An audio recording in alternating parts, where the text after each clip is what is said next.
श्री कृष्ण गोविंद हरे मुरारे, नाथ नारायण वासुदेव।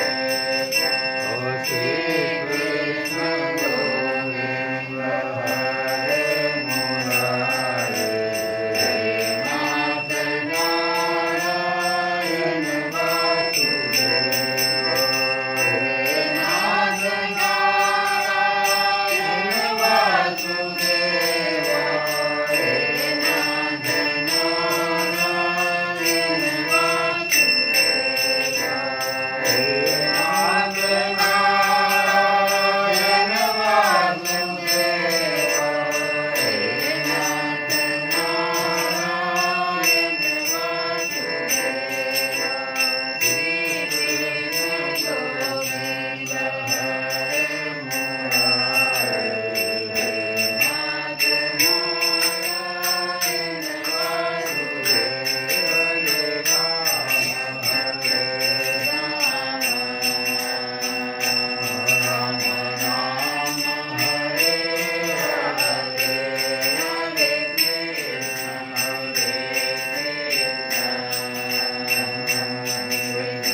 हम लोग जो कथा सुन रहे हैं तो भगवान कह रहे हैं, जो अर्जुन का प्रश्न था कि देवताओं के पूजन में बहुत सारी विधियां, बहुत सारे मंत्रों, बहुत सारे साधन की आवश्यकता होती है। तो आपके पूजा में तो बहुत साधन की आवश्यकता होगी। कैसे ये होगा? तो भगवान कहते हैं ऐसी बात नहीं है। पत्रम पुष्पम फलम तोयम, पत्रम पुष्पम फलम तोयम, यो मे भक्त्या प्रयच्छति। जो कोई भक्त, शर्त एक है लेकिन, पत्र पुष्प फल और जल ही तो चाहिए, और सब जगह ये उपलब्ध है, लेकिन एक शर्त मेरा है। वो क्या? अनन्य भाव से, प्रेम से, शुद्ध बुद्धि से, निष्काम हो करके जो अर्पण करता है। अब हम कुछ दे रहे हैं, अब बदले में एक कामना रख दिया, तब कहते हैं भगवान जो हम स्वीकार नहीं करते। जैसे दुर्योधन की कथा कहे भगवान हम स्वीकार नहीं किए, और विदुर के यहाँ जाके साग विदुर घर खायो। द्रौपदी के यहाँ कल की कथा में हम लोग सुने, एक पत्ता था बचा हुआ, उस सूर्य के भगवान के द्वारा दिया गया बटलोही में एक पत्ता बचा हुआ था। उसी को खा के समूचे संसार को तृप्त कर दिए भगवान। सारे दुर्वासा ऋषि 10,000 शिष्यों के साथ लौट गए, पेट फूल गया सबका, भाग गए सब नदी किनारे से। अब आज हम लोग तो पत्रम हो गया, पुष्पम के लिए गजराज की कथा हम लोग सुने। कैसे गजराज पुष्प उठा के भगवान को पुकारा, भगवान स्वीकार कर। आज हम लोग फल की कथा में पत्रम पुष्पम फलम, फलम में देखिए हम लोग सबरी माता की कथा सुने। सबरी भीलनी थी, हीन जाति की थी। हम लोग कहते हैं ना उच्च जाति के लोग ही भगवान को पूजे, सिर्फ कुछ चढ़ा सकते हैं और भगवान स्वीकार। ऐसी बात नहीं हो। सबरी तो भीलनी थी, हीन जाति की थी, परंतु थी भगवान की परम भक्त।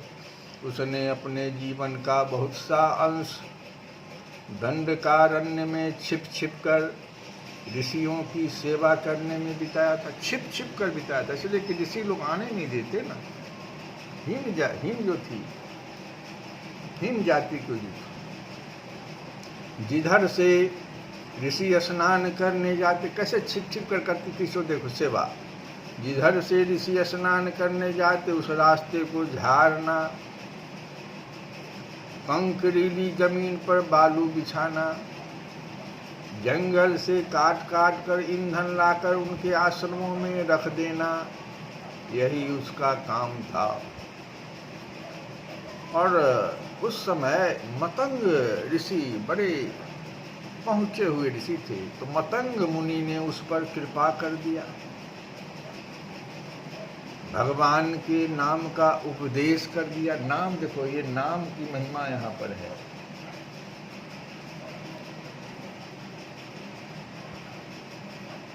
इस संसार में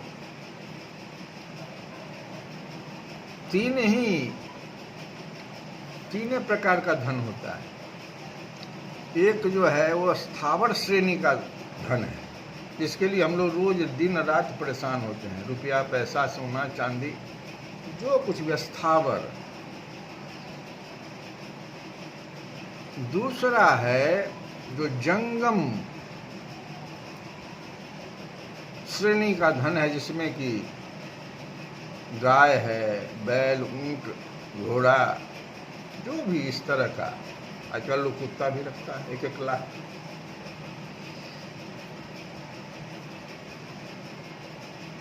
लेकिन ये दो जो धन है, वो जो तीसरा धन है, 3 प्रकार का धन बताया गया, स्थावर, जंगम।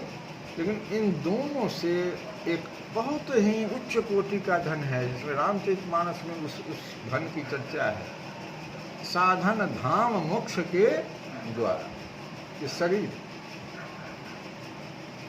ये आयु जो हमको, ये समय जिसको समय भी कहते हैं, समय का माप घड़ी से वो सही नहीं है। समय का माप हमारे उम्र से हो रहा है।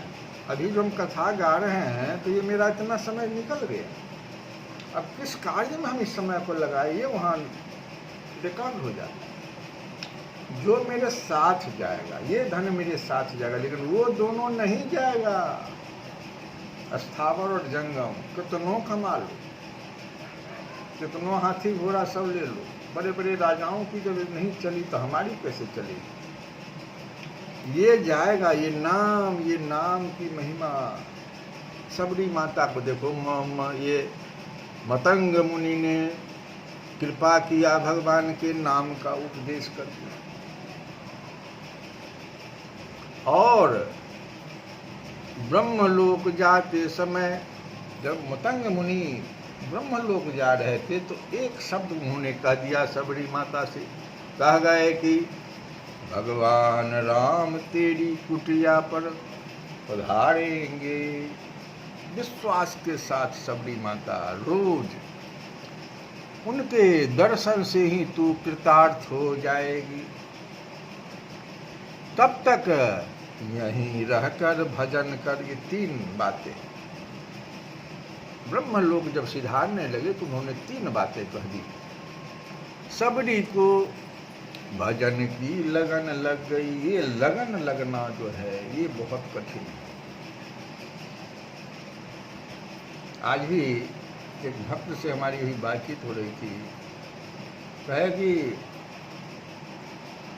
गुरु महाराज के दिए गए नाम को हम पहले 24,000 तक ले जाते, बाद में जो है हमको महसूस हुआ कि ये 24,000 का जो हम रोज चर्चा करते हैं ये तो हमको रोक देता है, यहीं पर माला छूट जाता है। पत्नी से चर्चा कर दिया उन्होंने। पत्नी कही कि क्यों आप उसका गिनती रखते हैं, छोड़िए, इससे अहंकार बढ़ता है। लगन लगेगी तो सुमिरन होता रहेगा। नाम सुमिरन के समय मन बुद्धि हमारा कहाँ है ये ध्यान देना पड़ेगा। ब्रह्म बेला में हमारा मन बुद्धि चित्त सब बड़ा ही सुंदर अवस्था में रहता है।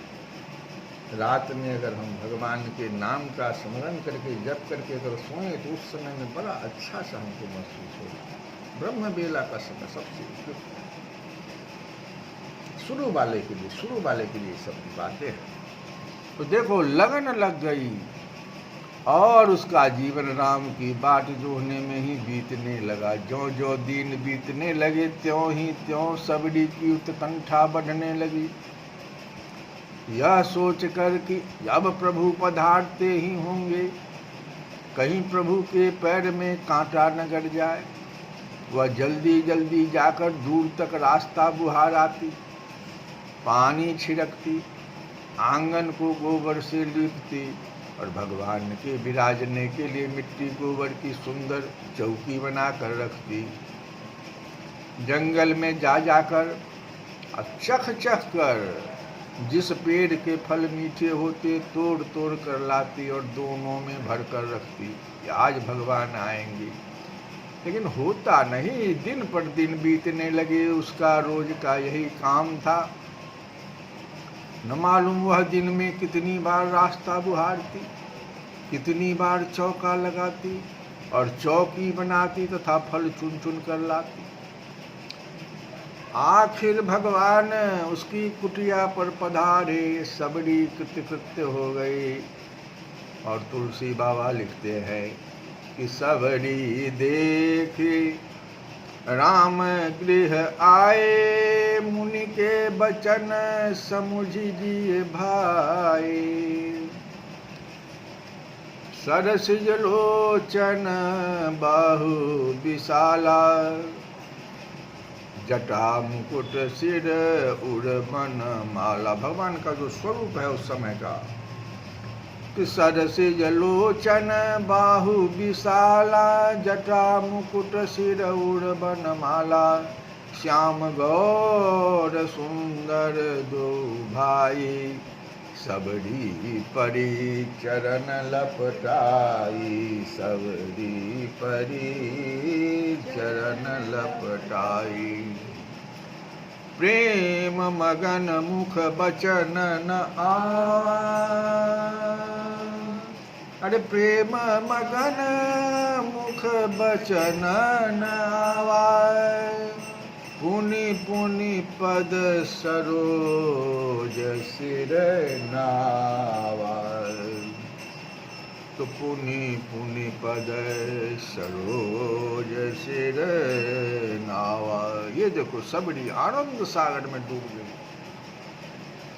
प्रेम के आवेश में उसकी वाणी रुक गई और वह बार बार भगवान के पावन चरण कमलों में मस्तक टेक टेक कर प्रणाम करने लगी। फिर उसने भगवान का पूजन किया, फल सामने रखे। भगवान ने उसकी भक्ति की बड़ाई करते हुए उसकी पूजा स्वीकार की और उसके दिए हुए प्रेम भरे फलों का भोग लगाकर उसे कृतार्थ कर दिया। तो भगवान कहते हैं ना कि पत्रम पुष्पम फलम तोयम, ये में यह में भक्त्या पर्यच्छति, तत् अहम भक्त्युपहृतम अस्नामि। अस्नामि माने खा लेता हूँ, स्वीकार करता हूँ नहीं, कहते हैं अस्नामि, खा लेता हूँ। भगवान यहाँ खाए, अस्नामि प्रियात्मनः।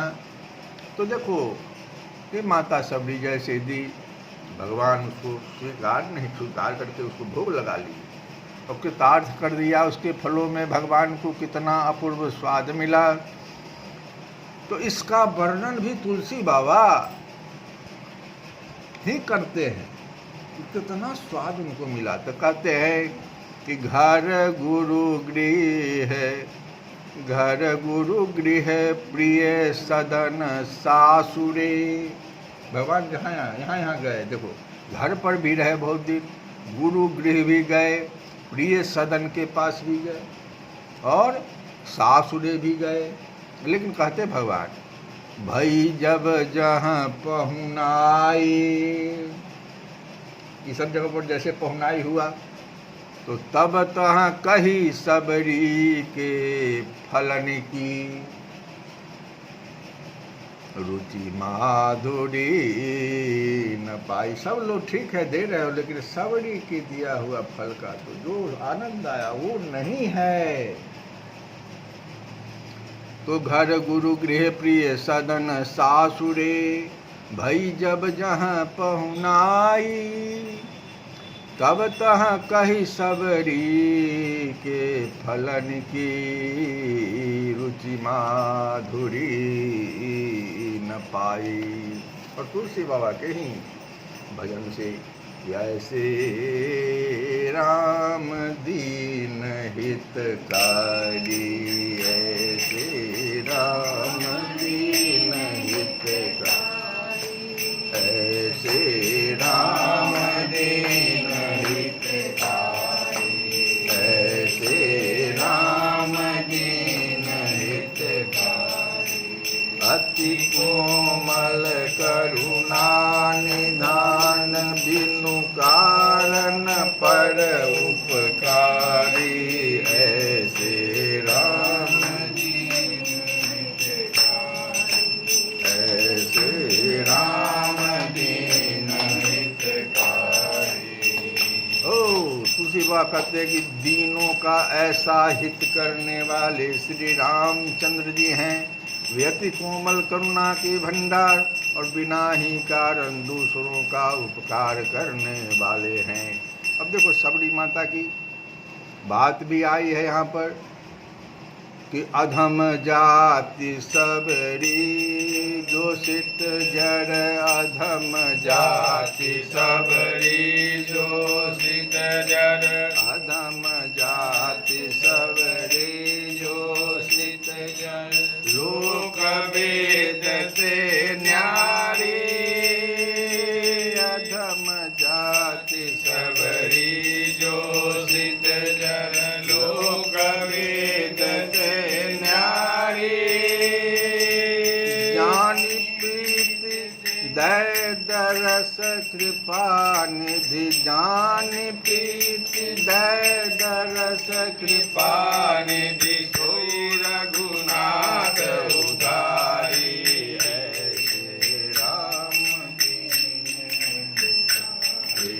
ऐसे राम दीन हितकारी कपि सुग्रीव बंधु भय व्याकुल कपि सुग्रीव बंधु धर व्याकुल आयो शरण पुकारी कपि सुग्रीव बंधु धर व्याकुल आयो शरण पुकारी सही न सके दारुण दुख जन के सही न सके दारुण दुख उनके हत्यों बाल सही मारे ऐसे राम दीन हितकारी हत्यों बाल सही गाड़ी ऐसे राम दीन हितकारी